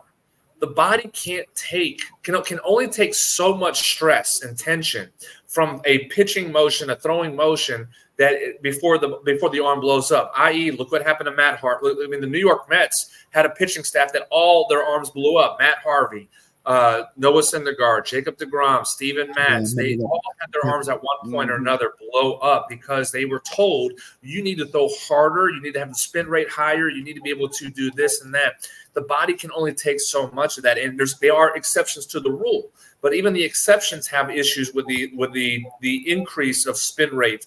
And I'll say a little bit more in depth. Spin rate on all pitches have been increasing over the last few years. And what you're trying to do is it's being able to move the ball with as much velocity as possible. So increasing the spin rate, by doing so, you're putting more tension on the baseball to make it move. Well, in doing so, you're putting more tension on your elbow to do it. And it's a fear for a coach that's what we're accepting this, because yes, if you can get the maximum out of a pitcher for a season and you get the full benefit of that. That's great. But at some point, the arm cannot handle it. And that's where we're at right now. The increase of velocity and saying that we want guys throwing 100 to 102 miles an hour. I mean, we're going to see at some point guys throwing 105 and think it's normal, because that's where we're heading. We have some college guys that can throw a ball 105 miles an hour, and they're being told in college, velocity matters. We don't care if you throw strikes or whatnot. Velocity matters, and we will figure it out from there. They never heard of Greg Maddux? Well, that's my point about it. We have throwers on the mound in today's game. The era, I mean, we are so far away from John Smoltz, Tom Glavine, Greg Maddux, Pedro Martinez, Roger Clemens. I don't know Clemens was a fire baller, but Clemens was a pitcher when he played too. Randy Johnson, Mike Mussina, Kurt Schilling, those guys were artists on the mound. And we don't have that in today's game anymore. You have a couple of guys here and there that are the exceptions to the rule. Like I said, Clayton Kershaw. Clayton is an artist on the mound, and he's had a great career in the process of doing so. Justin Verlander, another one. But even Verlander has dealt with arm injuries in his career. Max Scherzer dealt with arm injuries in his career because spin rate is the focal point with velocity, and that is causing these arms to blow up more and more every year. So I'm contributing this factor that the velocity and spin rate increase is more to do right now than the pitch clock, because we have more data over the last 5 to 7 to 10 years of those numbers that are increasing, causing the arm injury numbers to increase more so than the pitch clock at the moment. But who's it hitting? If we think about who is this arm injury hitting, it's the guys that's been in the leagues for at least through minor leagues and major leagues through 3, 4, 5 years in at least or plus more. Because you got to think about the strategy has changed, and these young guys can come out of the minor leagues nowadays because they've been doing it for longer to go into those quick pitch modes. Their arms are more tailored towards it. Guys like Cole, Bieber, especially those two, are going to have issues adapting, and their arm health isn't going to be the same because they're not used to it. Yes and no. You are correct on that side of it, but even the young guys are still dealing with this. You're seeing Yuri Perez. He's had Tommy John. So it's sadly it's not tailored. Well, the older pitchers who've been in the big leagues for 10 plus years, they're more of getting hit with this than the younger guys who are minor leaguers or 1 to 2 years in the big leagues. Spencer Strider's only been in the big leagues for 3 years right now. And he's on his second Tommy John. If he has to have Tommy John surgery, it's his second, because he had one in Clemson in college. So there is no exception as far as older guys to younger guys. Everybody's getting hit by this, regardless if you're used to the pitch clock or not. There's only so much time, and I know, again, I'm kind of contradicting what I just said, but you only have so much time of recovery that when you go to the dugout to rest, relax, and be able to get yourself back in to where your arms again, every time you throw a baseball, you're causing inflammation. You're causing stress. Like that is real. That's been a part of this game for over 150 years. That when the motion is so unnatural with the elbow and shoulder that you're putting so much tension and inflammation every time you throw a baseball, 20 times to 50 times to 70 times to even 100 times. Even if guys don't throw the baseball 100 times a game anymore, they're throwing 5 innings for 80 pitches, 85 pitches, but it's 100 miles an hour every time you throw a baseball. Not every time, because I know curveballs and sliders aren't 100 miles an hour. But you're doing 100% max velocity on every pitch for 80 to 85 pitches. You're putting so much tension on the ligaments and tendons that they're not able to handle it right now. So we're also talking, right? So you're talking about from a pitcher's aspect here. You're talking also not just throwing 100 miles an hour every time, but you're talking about having to twist your arm a certain way, hold the grip, snap it down when you need to hit, the breaking ball or curve ball or whatever you need to do. And it does cause, the inflammation. And I get the recovery side, but that's the one thing I don't fully understand, the recovery side of that in between innings. Because I feel like it's moving a little quicker, but I don't think it's moving that quick where your arm's going to be affected by it. Yes, I know we've tailored off 45 minutes in a game, for God's sake. Sometimes you could see even hours off a game, certain games, but it's just something about that it's just, as a guy that pitched throughout all middle school and high school. Yeah, like give me the 5-10 minutes, and I'm ready to go back out. And before you go, to piggyback on what Tanner said, do you think each half inning is cut down by, say, a minute and a half to 2 minutes? I think baseball right now. I go a little bit more than that. I think it's a little bit more. So pitchers are getting in the dugout, and then within the next 3 or 4 minutes, they have to go back out on the mound again. Where the old baseball, it may have been like 8 to 12 minutes before they saw the mound again, or longer. So yeah, to Tanner's point, they're not enough time to recover, and these guys are used to sitting down and spending 8 minutes, stuff like that. So let me kind of paint the picture. Hold on, Jonathan. I wanted to real quick. No, go ahead, Nick. I'm sorry. I was just going to let you know. Here's some other names. So I was just kind of skimming over. Jeff Passan just put out a great article on ESPN about this. It's been not just the last few years, but decades. But here over the last just 2 years, listen to these names who have had elbow surgery or have been deemed by elbow. So we've already talked about Yuri Perez, Shane Bieber, Spencer Strider. It's even worse. Like I forgot about some of these guys, right? Obviously Shohei Ohtani, right? Cy Young winners Jacob deGrom, Sandy Alcantara, Robbie Ray, All-Star Shane McLaren, Walker Buehler, Lucas Giolito, Felix Batista, Dustin May, Andrew Painter, Shane Baez, Coomer Rocker, reigning AL Cy Younger winner Garrett Cole out at least until the end of May. Like all those within the last year or so. I mean, Jesus. And one of the names that Nick brought up, do we know when Walker Buehler is coming back for the Dodgers? We don't. There's no timetable on him. So what the heck is going on with him? I mean, it's just popped up in the last 2 years ever since these changes have started to happen. So Buehler he was spring training on that one, right? Yep. No, it was spring training the first year of the. So 80 to 90% of the names are happening ever since Rob Manfred put these changes in. Well, yes and no. Yes and no. The number of Tommy John surgeries has been increasing over the last 5 to 7 years. It has been. And where we're at today, we're seeing a higher percentage of Tommy John injuries today's part because of the changes. Yes. But the number has been increasing more and more over the last 5 to 7 years. So we're just seeing this huge jump at the moment.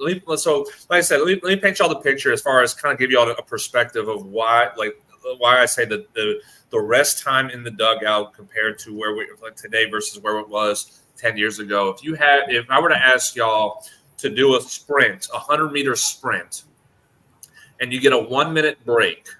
After that, you got to do another 1 minute sprint, and then you do that 7 times. All right, now you're fresh. So the next day we come back, you do a 100-meter sprint, but you have 15 seconds to break. Well, you're by the time you're running your 5th sprint or your 4th sprint, you're out of gas. Yeah. You're out of gas. Now your mechanics of running, your technique running is kind of off. You're not running as fast anymore, but you're still giving max effort. By that point, by that 5th, 6th, 7th time, you can't handle it anymore. You're breathing heavy. Everything's just so much heavier on it. That's kind of what it is for pitching. Where you're in the dugout for what it used to be 5 to 8 minutes, 10 minutes, where you're in the dugout, and sometimes it can be longer. But if you're in there for let's just say for argument's sake, 8 minutes of a normal time frame in the dugout between innings, and then in today's game, it's now cut down to 4.5. 5 minutes, that 3 extra minutes that you could have rested does matter. It does have a factor into it. And that's why we're seeing guys not pitch. I mean, it's partly to an extent, again, because then we said they're throwing 100% max effort every pitch of every inning they're going out and doing. So when they're going to that 5th inning, there's nothing they can do anymore. They're so out of gas, they have to go to the bullpen and be able to. Otherwise, again, their arm's just going to start slipping, and they're going to be able to have some issues from there. And you keep doing that every 5 days, that arm's going to give out. It just is. That's what we're seeing right now because of the time. Again, like I said, I want more info. I want more data. But there is a factor that about the time of rest in the dugout from now what it used to be pre-pitch clock. Jonathan, do you see a six-man rotation popping up here in baseball soon? Or do you? Yeah, Rob think Thomas that's just gonna said the happen? same thing. Yeah. Well, you do got to go to coaching, right? You got to go to coaching, strategic, the nerds. You got to go back to training staff, the strategy or strength coach. Like it's a whole combination of things because this isn't going away. Rob Agreed. Manfred loves offense, so the pitchers are on the last boat of anything. The only way you go to a 6-man rotation is if you increase the rosters again, which they recently did because of COVID. They did that because of already COVID. spread thin. Yeah, you can't do that. So you'll have to go to. I think you'd have to go to 28, a 28-man roster or something like that. If you want a 6-man rotation, or you go to you kind of what a lot of teams are doing now. They're long relievers. They're kind of giving their a spot start. Remember, we used to have openers, and then you go to that rotation from there. So, could you do something like that? Possibly, and that's where you are seeing teams more now bringing a kid up to pitch a game and then sending him back down the next day. Again, you'll have a IR and someone's just going to be tired. Oh, hey, he's got. If you see, I'll go this. If you see in June someone who has fatigued arm, well, that's not a real injury.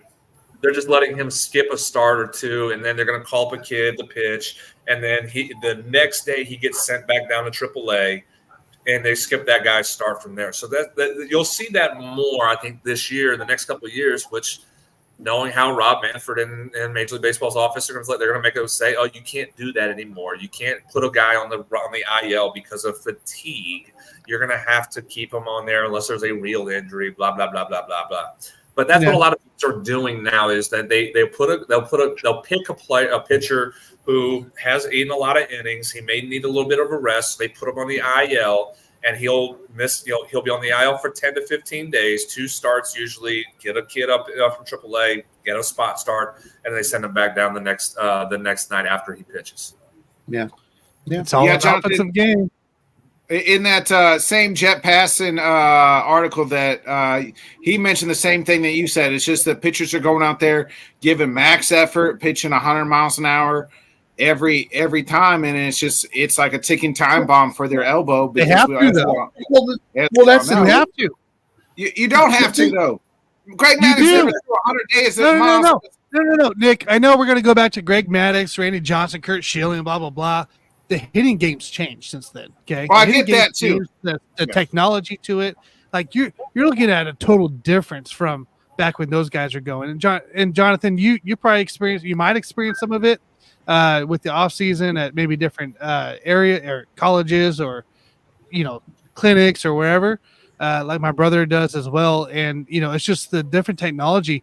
They didn't have that crap back then, and now you have to adapt as a pitcher. Not only is MLB against you, but now you have the technology. I mean, granted, there's some cool pitching stuff out there. I've seen some pretty cool pitching stuff, but you still got the technology against you on top of the league being against you, on top of the baseballs, potentially being juiced, the etc. It's just different. Greg Maddox era was that era. This is a totally different era. It is. And here's the other thing I hate about watching the game on TV. Is these announcers will talk about bullpens that say so-and-so throws 102 miles per hour, so-and-so throws 101, well, yeah, so-and-so that's what's highlighted nowadays. Throws 99. Stop. How hard can you throw? How hard can you throw? Have a pitch. I know. Have a pitcher there. Have a guy say, okay, this guy throws 89, but he's got a great splitter. He's got a great curve. He's got a great this, that, the other thing. Instead of these teams saying, all right, we're going to have 8 guys throw 102 miles per hour in the bullpen so that we could just buzz it by guys instead of pitching. Like Nick Do you know why? Do you know why they have that out all the time now, where we see exit velocity and angles and pitching? It's that the new age fans love it. Yeah, the new age fans love the information. This is the information generation that we are in right now. The 14-year-olds to the 18, 19, 20-year-olds. It is the information generation, where as much information as they can get, they love it. So when you have old heads like me, and I know I'm 33 years old, but I'm a traditionalist, it's like, okay, cool, that's great, but that doesn't mean anything to me because there's so much more to the game than just exit velocity, launch angle, blah, blah, blah, blah, blah, blah, blah. I don't, as a coach, I'm going to be honest, as a coach, I don't care about launch angle and exit velocity because there's so much more to hitting than just those two aspects of. But that's what the generation that we are in, the information generation, loves it. So they look at it and say, well, we're gonna put it on the screen on the TV. I got the Braves and Mets game right now, and every pitch or every ball that's hit, it pops up exit velocity. Even a ground ball that's been rolled over to the shortstop, they'll pop up 56 miles an hour ground ball. Who cares? It was one. So, but that's where we're at. Never looked at that till it started popping up. Yeah, and that's where we're at with it, is that they want the information out there as much as possible. So if that's the case, on top of it, how do you what's the talking point for it? Well, guess what? Pitcher's velocity is exciting. 100 miles. Greg Maddux, and there was actually a conversation, a Twitter conversation. I think it was I can't remember exactly who. It was one of the beat writers of the Braves. Greg Maddux would never be able to pitch in today's era. No one. Even though he made the ball move more than probably anybody in the game. He had absolutely. I find that false because Kyle Hendricks is a very similar pitcher, a poor man's Greg Maddux, and he's done pretty well for himself. The last couple of years, I would say he has not. The last 2 years, he's getting up there in age, but he had a good like. Would you call Greg Maddux one of the greatest? Would you call Greg Maddux one of the greatest starting pitchers of all time? Yes. And would you say in today's era would he still be that? Yes. I disagree. I don't think so either. I think that's what makes him so great. Is it doesn't matter what era he pitched in, he would be. Like greats, that's the thing. What makes him like Kyle Hendricks? You just threw Kyle Hendricks is not considered one of the best pitchers in today's game. I'm saying he's done well for himself, and Greg Maddux was twice as good as Kyle Hendricks. Absolutely, I agree. But in today's game, if you're telling me a guy who has been at one time the ace of the Cubs staff and helped pitch the Cubs to a World Series, started Game 7 of that game, and won and should have won the game. And then even won Game 6 in 2016. I know that was 7 years ago now, but it's done well. Even now he's a good solid number 3. You telling me Greg Maddux, who's you just admitted to me was twice as good as him? That means Greg Maddux would have to be a top pitcher for 8 to 10 years. Top pitcher, top 10, top 5 for 8 to 10 years in today's game. That's not happening. I think today's game is 100%. There's a handful of pitchers in the era of the 90s and 2000s that I consider, because I grew up in it, I watched it and everything. I consider that era, the 90s and 2000s, one of the greatest starting pitcher eras of baseball history. Agreed, Robert. There's only about 3 pitchers that could actually pitch in today's game, and that's Randy Johnson, Roger Clemens, and Pedro Martinez. Those 3 would be the only ones in today's era of baseball pitching that could be the one that's blown up in today's era. But here's the other thing with Maddux is he pitched in the National League predominantly. You had the pitcher batting, so that's a spot you gave up that he could get a note. You didn't have the lineups you have today. So Maddux could not navigate the lineups as well today. The person who hit the best off of Greg Maddux? Everybody else out here is trying to hit home runs. Players, man. There's one guy that hit one off of him, and he hit for average. His name was Tony Gwynn. Everybody today is going to be swinging for the fences, and they're going to be swinging way ahead of Greg Maddux's 65-mile-an-hour fastball because it hasn't even left his damn hand yet. Do I think Maddux should be a 5 to 6 innings batting pitcher? Yeah. Okay. Hold on one second. Okay. Let me to answer that, Nick. I'm personally not saying Greg Maddux could not succeed at this level. in this generation. What I'm saying is that he would not be looked at as the same pitcher that we saw him in the 90s and 2000s because of the information that is more valuable to pitchers today than what was looked at in the 90s and 2000s. That's what I'm saying more than anything else. That they see fastball, and they're looking at it and saying, well, that's crap. We want a guy that can throw 100 miles an hour. We don't care if it paints it on the be out there. He can throw it down the middle for 101 miles an hour. Awesome, great. But if a guy who throws 88 to 90 miles an hour with movement that's 8 inches off the plate and cuts it back and runs it and everything and paints it's not valuable to us. Picasso, we don't Be a bullpen guy. So here's I'm gonna double down on my Greg Maddux. You just made a good point for me. You just said the information that we have today on today's hitters, all the analytics. Are you telling me Greg Maddux with his big fucking brain, his rocket science brain, couldn't figure it out? It's organizational philosophy now compared to back then. They wouldn't let him. They wouldn't let him. I guarantee you that they're going to find he's going to get out. I don't know. I think they go to the bullpen for him. It's not that they wouldn't let him. Maddux came out a handful of times in interviews throughout his career and even post-career. He said, I could throw 95 if I want to, but I would not be effective. He said that himself. He could throw 95 miles an hour, 95, 96, but he would not be effective. Movement on the ball.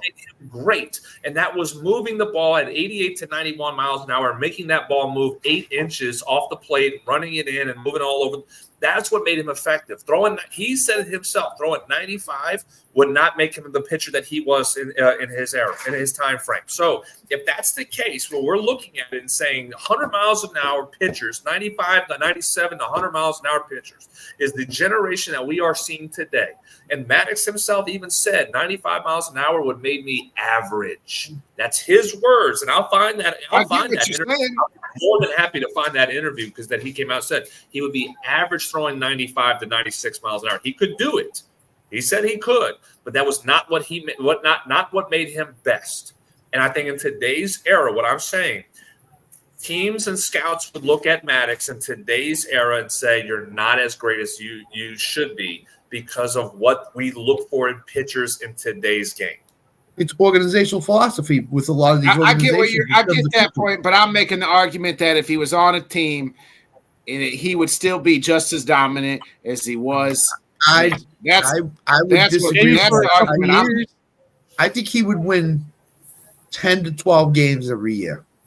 I don't think forget he's a 15-time Gold Glove winner. Maybe two. I understand that, but the hitting lineups today with DH across the board in all of baseball, the lineups are different today than they were back then.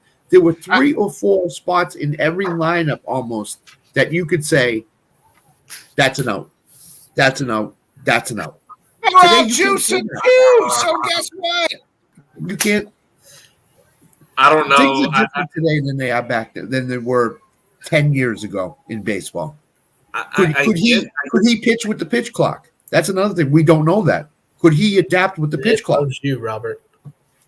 I would say this. I think the offenses. I'll put it this way. I think offenses. Again, information changes everything.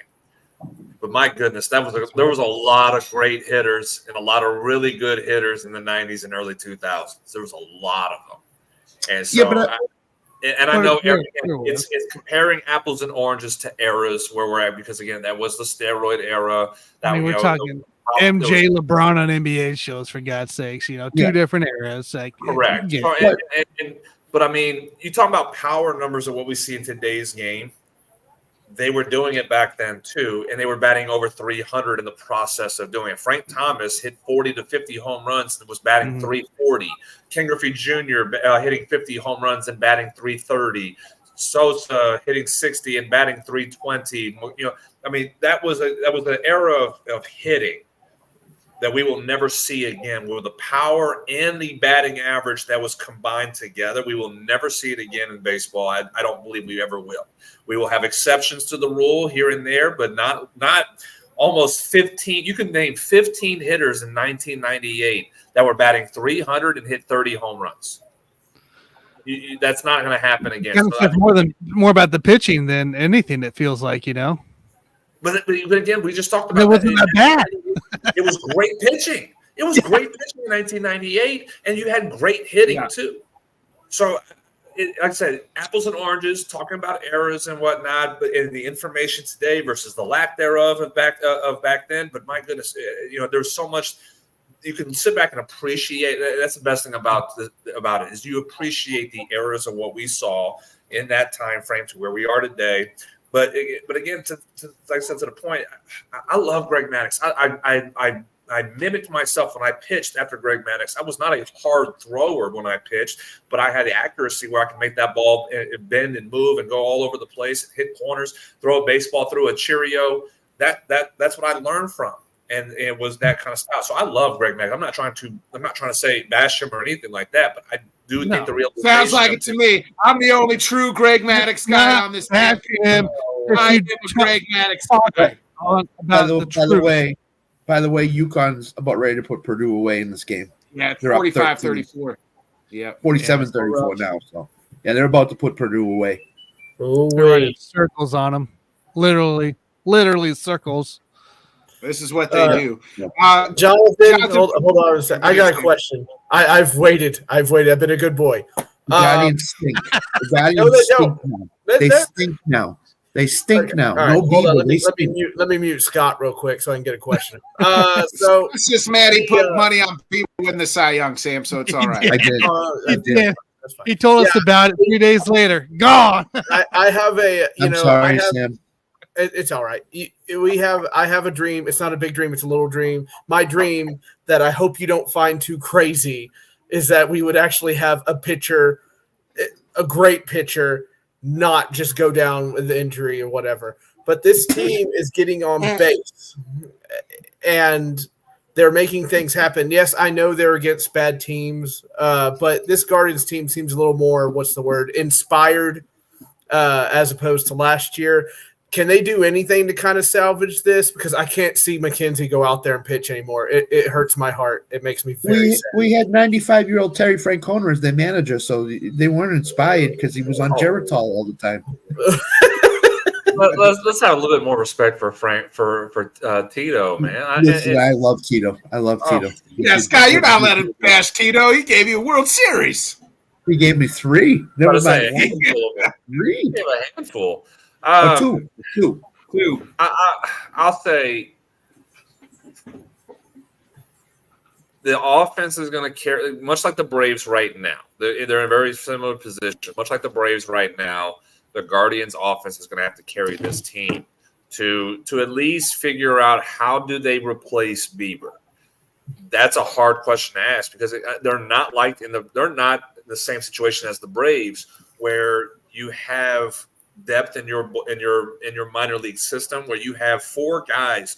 Like I said, you have 4 guys who have Major League Baseball experience pitching, and AJ Smith-Shawver, Bryce Elder, Ian Anderson, and Huascar Yanoa that are in AAA right now, ready to go whenever they need to be called upon. You could throw in Dylan Dodd. You can throw in Alan Winans as well. You can throw in different names who have pitched last year in 2023, and they were good at times in 2023 that you can just say, all right, we'll plug and play and go and we'll figure it out when we get to the deadline of what we want to do. I don't know. And this is just my lack of knowledge of the Guardians minor league system. So I'm speaking out, I guess, in a way out of ignorance here, but I don't know if they have that depth in the minors that you can just plug and play for now until you need to figure out a move, what you need to do to replace Shane Bieber in June or July, knowing that he's gone for the year.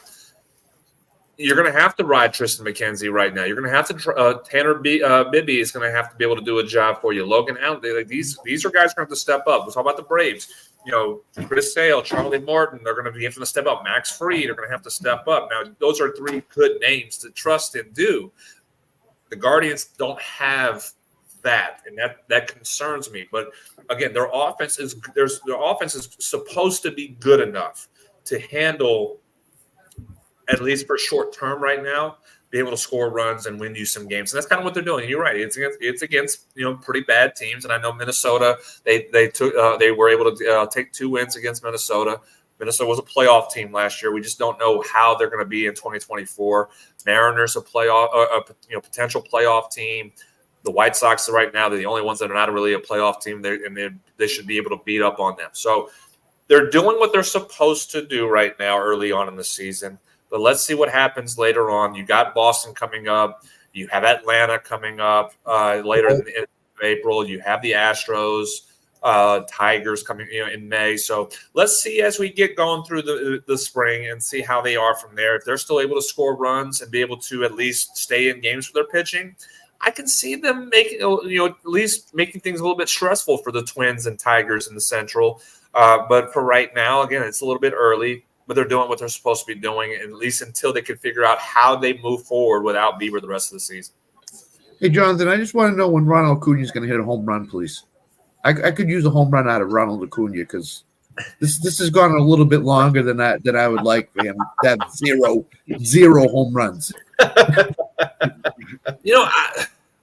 I don't mind what I'm seeing out of Ronnie though. I don't, because we continue to see maturity of a hitter out of Ronnie as a leadoff hitter. He was able to bat 300 last year, still hit 40 home runs and drove in 100 RBI. I mean, that's what you want out of your leadoff hitter, especially in today's game. What he can provide you in multiple facets of power and speed and contact. So he's getting he's continuing to just get his stride, be able to do spray the ball around the field, and then the home runs will follow. And that's maturity out of him. He was early in his career, he was just trying to be able to be a home run hitter. Try as much as he can to be able to put the ball over the fence every time. And now we saw growth out of him in 2023. And I think we're going to continue to see that right now. So I'm not stressed about Ronnie, the lack of home run production where we are at 10 games into a season. I'd rather him continue to spray it around the field, hit the ball hard. The home runs will follow here for him soon. It's all about extra bases, man. Not the home runs. Get those extra bases. Before we get you out of here, how do we do over the weekend? And what you and the boys got coming up over the next week?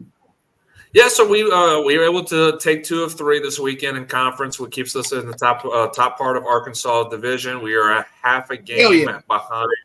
We're half a game behind Northern Oklahoma College in the overall conference, but we're still in the top part of the Arkansas side, and that's where we want to be, especially in our part of the schedule right now. We have I kind of be remiss to say we're in the easy part of our schedule with a team. We're playing against a team this weekend that we scored 46 runs against and gave up only 5 runs in the last time we played them. So we should be able to we're in the right time to be able to push and kind of make some a little bit more pressure on the top of the division and top of the conference, and then we hit our hard part of our schedule over the next 2 weeks. So I like where we're at. We're healthy right now. We're getting stronger as a team. I'm excited for these boys and what they've done, and we're in a good position as we hit the last month of the season of the next 4 weeks, and then by that point we're getting ready for playoffs. Hell yeah! Awesome. All right. Woo-hoo. Best of luck to you boys this weekend. We can't wait to see you guys in the junior college World Series, because we'll be there live. Absolutely. I'm looking forward to that. All right. Hey, give it up for our favorite hitting coach, man who pitches left-handed and right-handed, Jonathan Grisham, baby. I appreciate it, guys. Jonathan, good seeing you, dude. Yeah, but no Greg Maddox hater, Jonathan Grishman. Yeah, known Greg Maddox hater, Jonathan Grisham. UConn is making some difficult fucking shots. I mean, they've made some tough shots.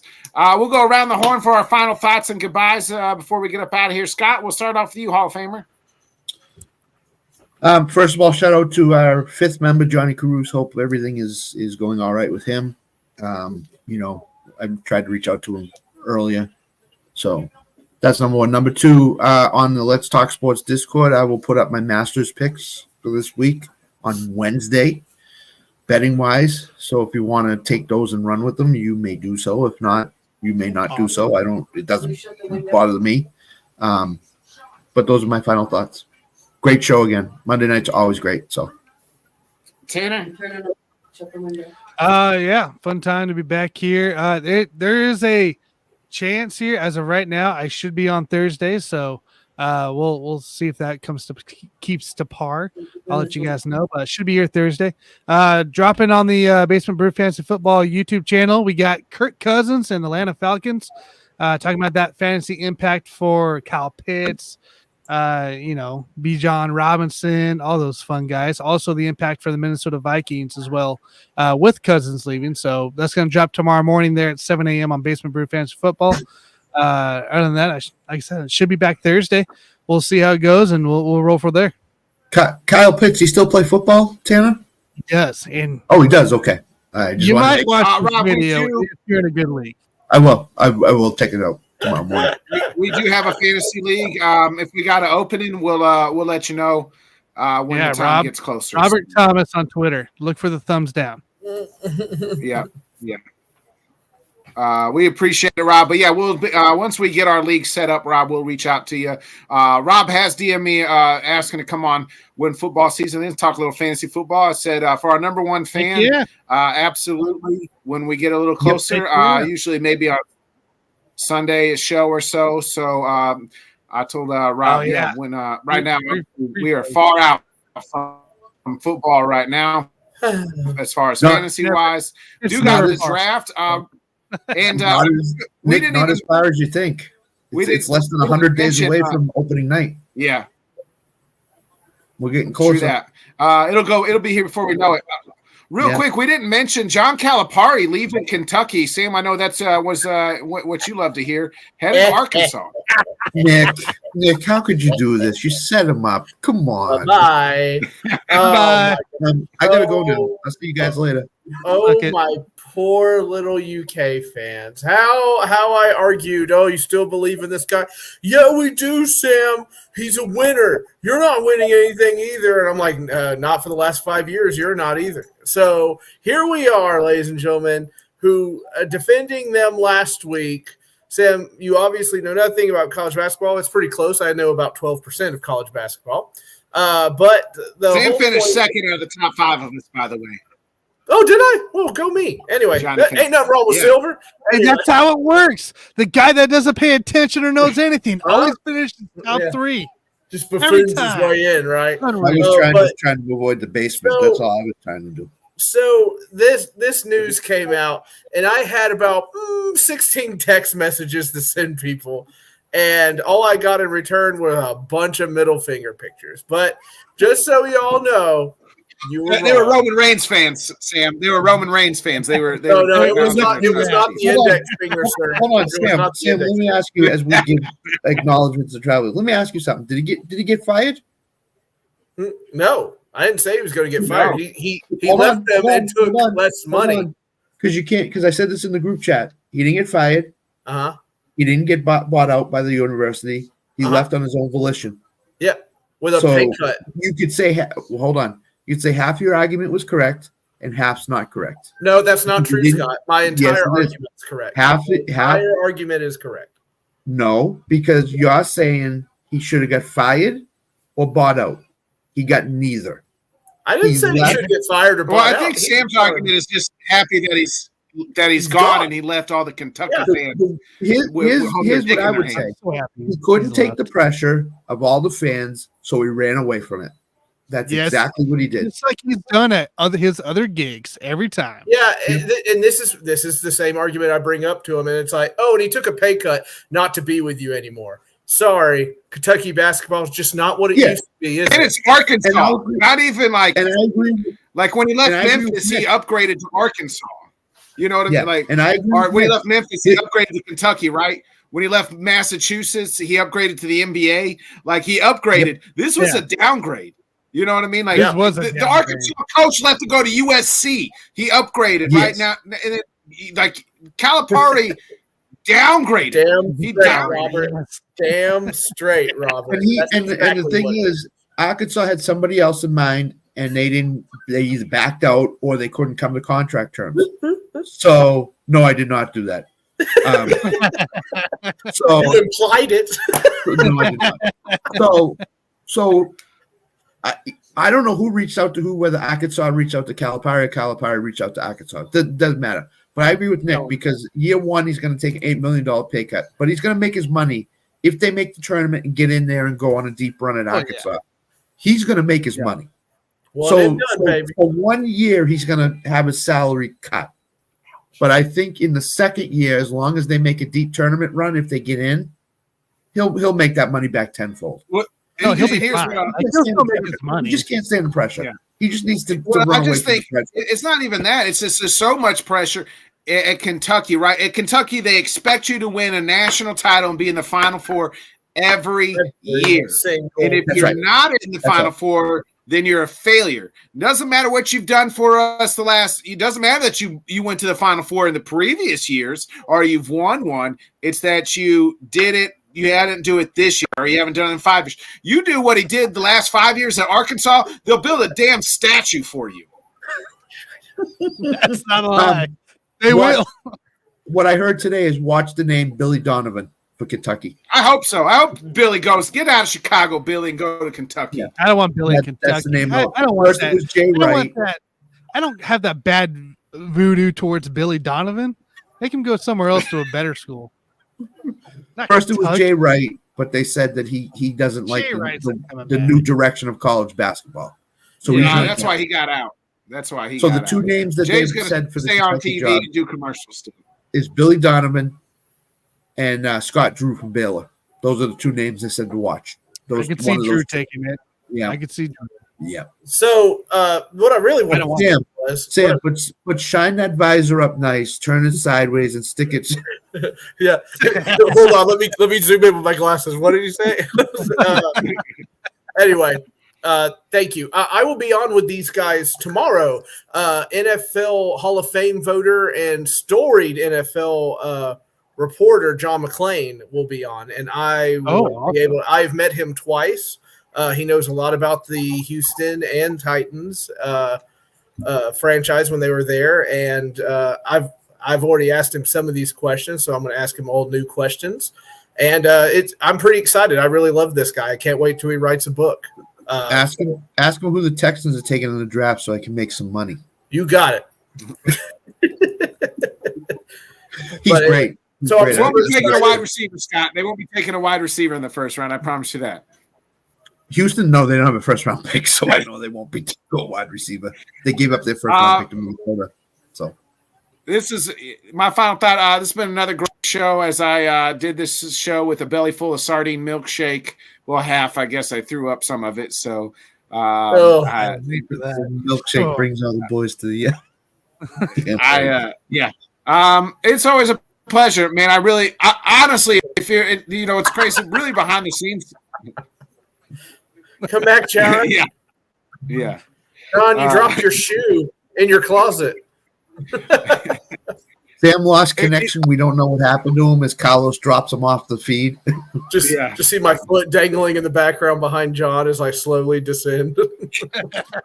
I will say I always find enjoyment of the show because really we don't really ever, in my brain we never know what the hell we're going to talk about.